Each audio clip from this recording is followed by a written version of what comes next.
mintis.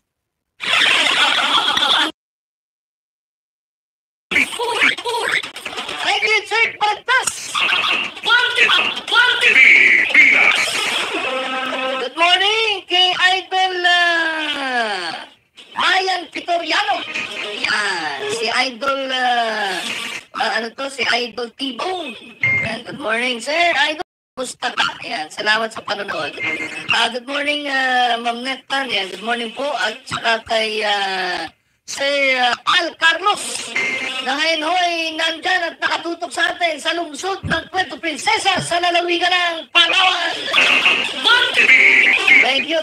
Ito po muna yung headlines o front page headlines sa mga pahayagang una sa balita. Ito po yung abante na 38 taon na ho natin kasama at pinagkakatiwalaan sa balitaan. Headline sa pangumagang tabloid na abante, higit 1 milyon. Sinalanta ng Habag at LPA Bagyong Dante. Papayuhin ang Luzon. Umabot na sa 1,000 o 1,266,322 katao, katumbas ng 362 pamilya at 362,465 pamilya. Ito na. 362,465 pamilya. Oo, ang naapektuhan ng habagat at bagyong sa center sa 17 rehiyon, kabilang na ang Metro Manila. Isa pang headline ng Abante, Esme kasama sa kwarto.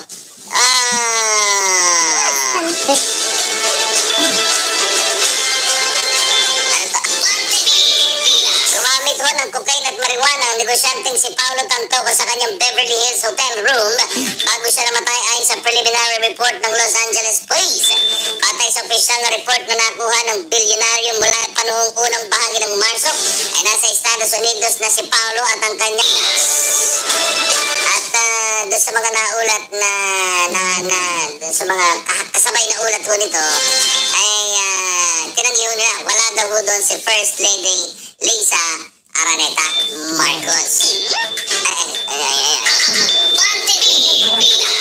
Nang matagpuan sa loob ng isang drum sa barangay Sipitan sa bahagi po ng Tigbawan.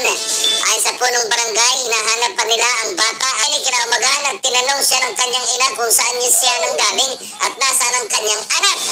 Aminado naman ang inang si Nene na inilagay niya sa loob ng drum na may taas na 4 na talampakan ng sanggol at iniwan ito bago siya nagtago kamakalawa ng gabi. Napaka namang may kargang tubig ang drum nang ilubog ito ng 11 months old. Tapos alam ka muwang yung bata? Di pa nakakaisang taon. Anong klase? Parasite. Oh, parasite. Emphasite. Basta, kung ano pa mga side-side yan. Pero, hindi ho bago.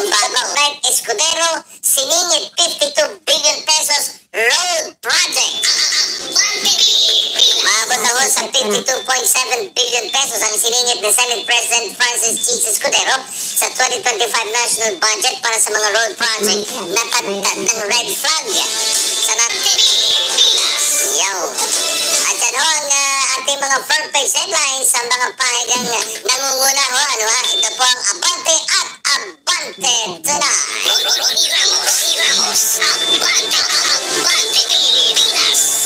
Samantala sa iba pang mga umakyat ng habagat sa maraming bahagi ng bansa, nagpalabas ho na mahigpit na paalala sa PhilHealth si Senator Bongo na tiyaking mapapakinabang na paalala ng Senate Committee on Health Chairman Senator Bongo sa PhilHealth